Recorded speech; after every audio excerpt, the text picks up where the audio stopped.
এ বাড়া সোনাগাছিতে রিটার্ন হবা মাল। আরে বাড়া ফেসবুকে এসে সরাচ্ছে নিজের হাগা। আর বাড়া ফেসবুক খুললেই বাড়া শুধু এর গুয়ের গন্ধ লেওড়া। বাড়া লেওড়া চুদা বাড়া।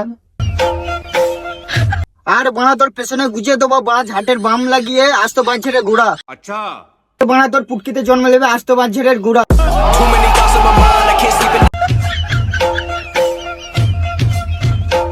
বাড়া তোর পচ্চা ফাটা গোয়ায় ময়দা লাগিয়ে দেবো এমন গুজে তোর মুখ দিয়ে ফুলকলুচি বের হয়ে যাবে। ভোসরিকে গাঁর বিয়াজি করছিস নাকি বাড়া সোশ্যাল মিডিয়াতে এসে লেওড়া চুদি। তোর জন্য বাড়া ফেসবুকও খোলা যায় না লেওড়া বুড়ি। তুই বাড়া সোশ্যাল মিডিয়াতে করছিস নোংরামি। তোর ভিডিও তো বানা তোর ছেলে মেয়েরা বানা দেখে, তাদের দিকে একটু দেখ বানা। বানা বয়স তো হয়ে গেল লেওড়া বানা, তাও তোর গাঁড় পাকমো যায়নি লেওড়া বানা। আর বানা সোশ্যাল মিডিয়াতে বানা পাগলা চুদাকে নিয়ে বাস বানা। তো গাইস ভিডিওটা যদি ভালো লেগে থাকে তাহলে একটা লাইক কমেন্ট শেয়ার যা যা করতে সব কিছু করে দাও।